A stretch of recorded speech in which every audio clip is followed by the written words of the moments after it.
আল্লামা আবুল হাসান আলী নাদভী রহমতুল্লাহ আলী বলেছিলেন যে ইতিহাসের এমন কিছু সন্ধিক্ষণ আসে যখন রাজনৈতিক বিচক্ষণতার অভাবে মুসলিমরা যদি এমন কোনো সিদ্ধান্ত নেয় যে সিদ্ধান্তটা যুগোপযোগী না, তাহলে সেই একটা সিদ্ধান্ত উম্মাকে 100 বছর পিছায় দেয়।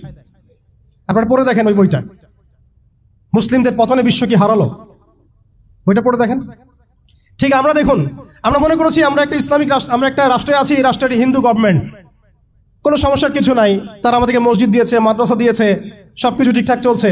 হঠাৎ দেখা গেল যে উগ্রপন্থী কিছু হিন্দু এসে সব সিজ করে ফেললো এবং দিনে দুপুরে তারা এখন মানুষকে কুপিয়ে হত্যা করছে, পিটিয়ে হত্যা করছে, বাড়িঘর ভেঙে ফেলছে, মসজিদ ভেঙে ফেলছে, মাদ্রাসা সিলগালা করে দিচ্ছে। কোথায় গেল আমার খানকা, কোথায় গেল আমার মসজিদ, কোথায় গেল আমার মাদ্রাসা, কোথায় গেল আমার জনগণ, কোথায় গেল আমার মায়ের সম্মান, সব চলে গেল।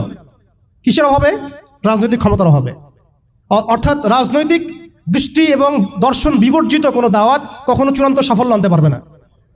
আমরা অনেকেই পশ্চিমাদের টোপে পা দিয়েছি যে মসজিদ মাদ্রাসা সব তো ঠিকঠাক চলছে, আমাদের পলিটিক্স নিয়ে কথা বলার দরকার নাই, আমাদের ইসলামী রাষ্ট্র ব্যবস্থা কায়েম নিয়ে কথা বলার দরকার নাই, ইসলামী অর্থ ব্যবস্থা নিয়ে কথা বলার দরকার নাই, আমাদের জিহাদ ফি সাবিলিল্লাহ নিয়ে কথা বলার দরকার নাই।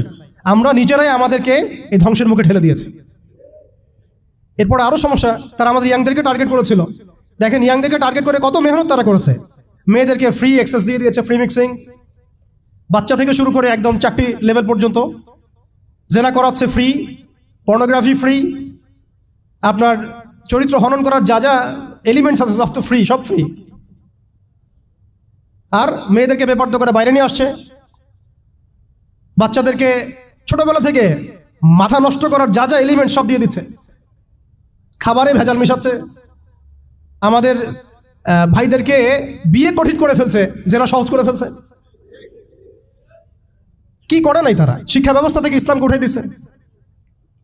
আপনি সারা জীবন পড়াশোনা করেন, দেখেন আপনি 20টা সূরা শিখতে পারেন কিনা, ফরজে আইন শিখতে পারেন কিনা। একটা একটা করে ডিপার্টমেন্ট ধরে ধরে তারা কাজ করেছে। এর উপর আবার অর্থ ব্যবস্থা ওদের হাতে নিয়ে নিয়েছে, ওয়ার্ল্ড ব্যাংক দিয়ে, IMF দিয়ে, ফেডারেল রিজার্ভ দিয়ে। এতে করে পুরো বিশ্বের ইকোনমিক মোড়ল তারা হয়ে গেছে। এখন আপনি আমি একটা স্বাধীন দেশে বসবাস করলেও অর্থনৈতিকভাবে আমরা স্বাবলম্বী হতে পারি না।